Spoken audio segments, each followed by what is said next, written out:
Le grand entretien ce matin, c'est avec Antoine Colette, directeur général de Sodial. Bonjour. Bonjour. Bienvenue dans la matinale de l'économie. Combien de marques Sodial? On connaît Yoplait, on connaît Candia, on connaît Entremont, mais il y en a plein d'autres. Il y en a plein d'autres et il y a aussi plein d'agriculteurs et plein de salariés, parce qu'aujourd'hui, je viens ici au nom de nos 15 000 agriculteurs qui sont aussi propriétaires de la coopérative et propriétaires des marques qu'on voit ici.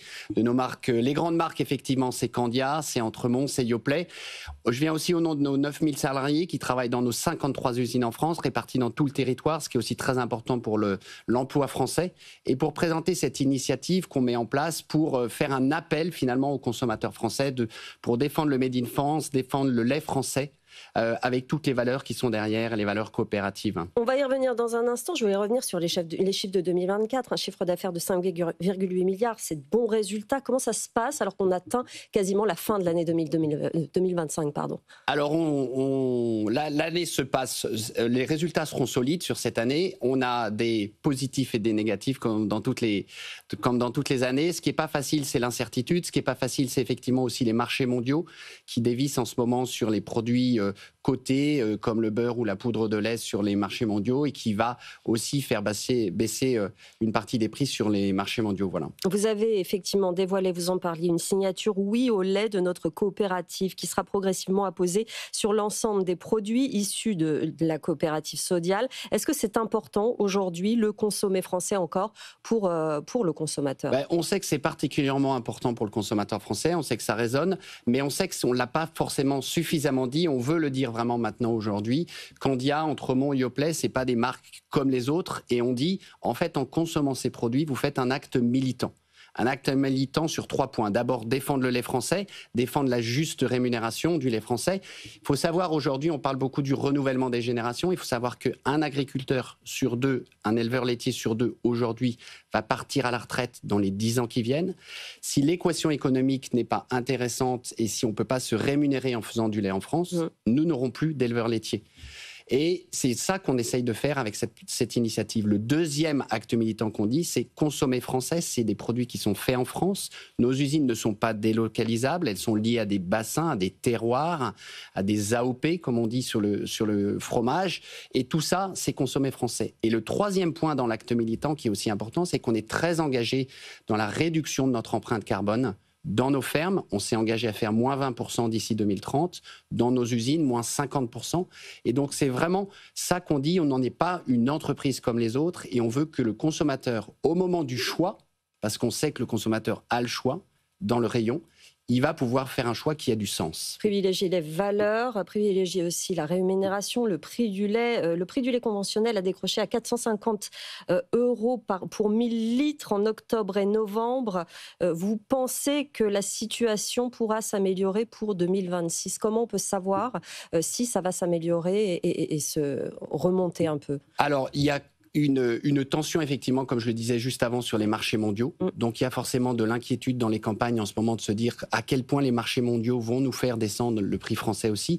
Et c'est pour ça qu'on lance cette initiative. C'est exactement pour ça, pour défendre le prix du lait français.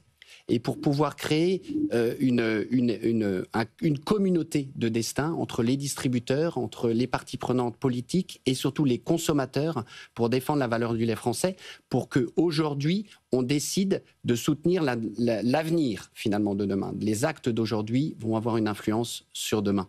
Pour autant, la Fédération nationale de l'industrie laitière et la Banque de France disent que les éleveurs ont vu le prix du lait augmenter de 35% en 3 ans. Est-ce que c'est un rattrapage d'un prix qui était trop bas à l'époque, ou est-ce que ça y est, ils commencent vraiment à bien vivre tout simplement de leurs exploitations? Alors c'est exactement ça, c'est-à-dire que c'était un rattrapage. Il y a eu vraiment des salaires très bas dans l'industrie laitière. Il y a eu beaucoup du coup de décapitalisation, d'arrêt de personnes qui ont changé soit d'agriculture, soit qui ont juste jeté l'éponge. Donc maintenant, comme ils disent, et on en a parlé hier à notre conseil d'administration, les gens vivent dignement de leur métier. Il faut savoir que c'est un métier où on travaille énormément. La traite, c'est quand même un métier qui est très astreignant.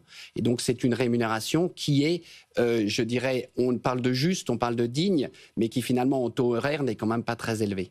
Et donc c'est pour ça que c'est très important de défendre le niveau que nous avons aujourd'hui et de ne pas retomber dans les niveaux difficiles qu'il y a eu dans les années passées. Les négociations commerciales vont reprendre la fin d'année jusqu'à mars prochain. Ça tire déjà dans tous les sens entre les différents acteurs de la grande distribution. Qu'est-ce que vous en attendez, vous, en tant que coopérative laitière? Alors nous, la première chose qu'on fait, c'est qu'on explique à nos partenaires distributeurs notre modèle qui est différent. On n'est pas une entreprise laitière comme les autres, on est une entreprise unique pour 3 raisons. Notre lait est uniquement français, notre lait assure une juste rémunération à nos agriculteurs, c'est eux qui décident du prix du lait en conseil d'administration. Et tous les bénéfices, et ça c'est très important, qui sont dégagés aussi avec ces produits-là, sont réinvestis soit dans les fermes, redistribués dans les fermes ou dans la coopérative. Et c'est entendu, ça, et lors ça, des négociations? c'est entendu. Bien sûr, les négociations, ça reste des négociations. Mais nous, ce qu'on essaye d'expliquer, c'est qu'on a ce petit supplément d'âme additionnel avec ces produits, avec ces marques qui sont aimées des consommateurs. On est dans 9 foyers sur 10 aujourd'hui en France, avec ces grandes marques. Et donc, il y a cette idée de se dire, c'est des grandes marques, c'est des marques qui sont aimées des consommateurs.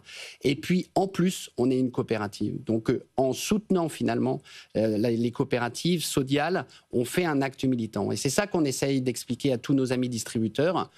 C'est plus ou moins bien entendu, mais on a quand même beaucoup de partenariats qui se nouent je garde toujours l'esprit positif sur ces sujets-là. Très vite, Michel-Édouard Leclerc sera à votre place demain. Est-ce que vous avez un message à lui passer juste avant ces négociations commerciales? Eh bien, exactement ça, de se dire que si aujourd'hui on prend le lait comme une variable d'ajustement dans la guerre des prix entre les distributeurs, on n'aura plus de lait. Les jeunes ne vont plus reprendre des fermes laitières.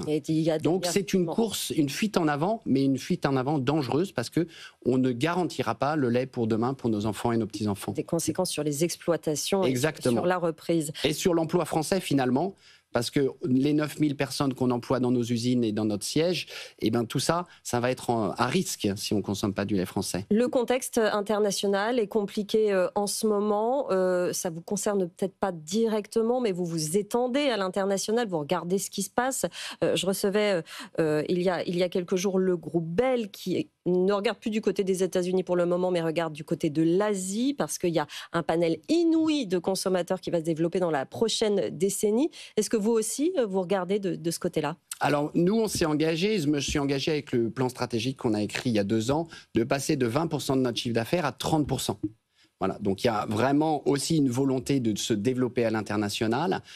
On est déjà passé à 26% avec l'acquisition du Yoplait Canada, que j'étais venu présenter sur ce plateau, effectivement. Une très belle acquisition, on en est particulièrement content. La marque Yoplait au Canada revient à la coopérative et donc revient au propriétaire, finalement fondateur d'il y a 60 ans. Donc ça, c'est vraiment quelque chose qu'on est en train d'absorber, de faire rentrer dans notre organisation avec succès. On est très content. Et ça pourra devenir aussi une plateforme de développement. On regarde d'autres opportunités, effectivement.